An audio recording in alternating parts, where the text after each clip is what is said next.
Oz the Great and the Powerful. Μια καταπληκτική ταινία από την Disney και φερμένη στην Ελλάδα από τη Feel Good Entertainment. Είναι το prequel του Oz. Πώς ο Oz λοιπόν έγινε ακαταμάχητος, καταπληκτικός και φοβερός. Η δική μας η αποστολή είναι η εξής. Να πάρουμε τις αναφορές των χαρακτήρων της ταινίας και να τη φέρουμε στο μοντέρνο σήμερα, να την αναπαράξουμε, πάντα με τη δική μας οπτική γωνία. Με την καλλιτεχνική επιμέλεια βέβαια της καθηγήτριάς τους, Ντάντα Ιωαννίδου, που τους καθοδήγησε στη σωστή πορεία και στο σωστό research. Χωριστήκαν σε ομάδες, πήραμε συγκεκριμένες διρεκτίβες και μανιέρες από την Disney, μας στείλαν φωτογραφίες λοιπόν, με τους χαρακτήρες, τα κοστούμια τους και όλες τις επιρροές που μπορούν να έχουν αυτές. Έχουμε χωριστεί σε 4 ομάδες και κάθε ομάδα έχει αναλάβει από ένα χαρακτήρα.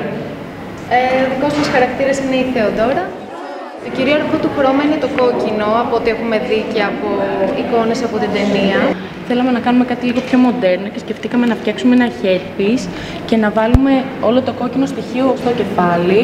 Θα δουλέψουμε με σύρμα, με το τούλι και με δαντέλα, έτσι ώστε να μπορούμε να το δουλέψουμε μέχρι τελευταία στιγμή που θα φτιαχτούν και τα μαλλιά και το μακιγιάζ. Επίσης θέλουμε να ευχαριστήσουμε πάρα πολύ τον Γιάννη Μιχαηλίδη και την ομάδα της MAC, οι οποίοι προσάρμοσαν με τον πιο μοντέρνο τρόπο και τον πιο σύγχρονο τρόπο το μακιγιάζ πάνω στο μοντέλα μας. Τον Στέφανο Βασιλάκη που επιμελήθηκε τα μαλλιά. Την Έση Νέλης για τα νύχια. Οι δικοί μάγες έχουν τρελά, μεγάλα νύχια, πράσινα και τρομακτικά. Εμείς είχαμε την Ευανόρα. Ουσιαστικά έπρεπε να βρούμε τι θα δημιουργήσουμε εμείς και αποφασίσαμε να δημιουργήσουμε ένα headpiece. Εκεί αντιμετωπίσαμε κάποιες δυσκολίες, γιατί αποφασίσαμε να βρούμε ένα δίκοχο καπέλο, τα οποία έχουν καταργηθεί. Οπότε γενικά η διαδικασία να το ψάξουμε κτλ. Ήταν λίγο δύσκολη, αλλά τελικά τα καταφέραμε. Θέλουμε να είναι κάτι πολύ σταθερό και επειδή έχει ύψος η κατασκευή, χρειάζεται στατική μελέτη από πίσω. Έχουμε ψάξει διάφορους τρόπους, ούτως ώστε το φτερό να μένει σταθερό και να πάρει τη φορά που θέλουμε εμείς να του δώσουμε, τόσο ώστε να είναι πιο αεροδυναμικό το σχήμα. Και το στηρίζουμε όλο σε ένα μεταλλικό πλέγμα που θα πάρει τη φορά του κεφαλιού όταν φορεθεί. Πήγαμε στους μεγαλύτερους σχεδιαστές μόδας, όπως η Σίλια Κρυθαριώτη, όπως η Ντεζόμ, Ατελιέ Λουκία, 5226 Όμπα, Νίκος Κρυθαριώτης, Κωνσταντίνος Μελής Μπαϊλάσκος και τα παπούτσια από την Καλογύρου. Κάναμε ένα mix and match πολύ δημιουργικό και φέραμε το χαρακτήρα στο πιο μοντέρνο σήμερα και στη δική μας εκδοχή του τι μπορεί να σημαίνει μάγισσα, πριγκίπισσα, Oz. Η ομάδα μας έχει τον καλύτερο φυσικά ρόλο, που είναι η πριγκίπισσα Γκλίτσα. Κυρίαρχο της μιας πριγκίπισσας είναι το στέμμα, δεν είναι κάτι άλλο, είναι το σήμα κατά τεθέν. Και θέλαμε να κάνουμε ένα στέμμα που να μην μοιάζει με όλα τα υπόλοιπα. Είναι τελείως διαφορετικό όπως είπαμε, γιατί πάνω στη βάση έχουμε βάλει μικρά στρατιωτάκια από μακέτες, τα οποία τα έχουμε βάψει χρυσά.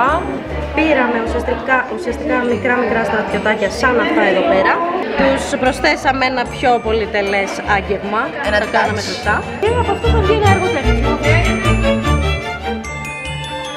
Και η δικιά μας ομάδα ανέλαβε τη Wicked Witch.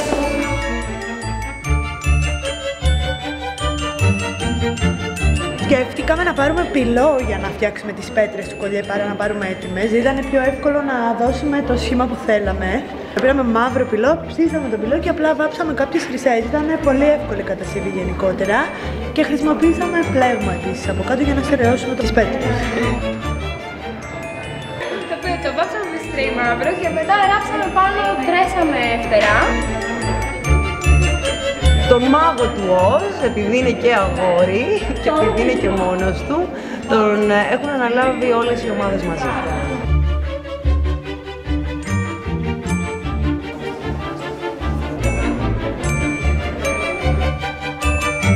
Είμαι ιδιαίτερα αυστηρή και το παραδέχομαι και δεν είμαι ευχαριστημένη με το μέτριο, ούτε καν με το καλό.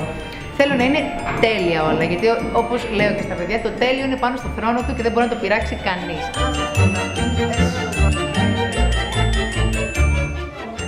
Είναι το δικό μας και ωραίο! Βασικά όλη αυτή η ενέργεια είναι μια ομαδική δουλειά, μια ομαδική συνέργεια ανθρώπων που αγαπούν τη μόδα, την ξέρουν καλά, την υπηρετούν με τον σωστό τρόπο, τη μελετούν και πάνω απ' όλα τη σέβονται. Ελπίζουμε και πιστεύουμε ότι το αποτέλεσμα θα είναι τέλειο.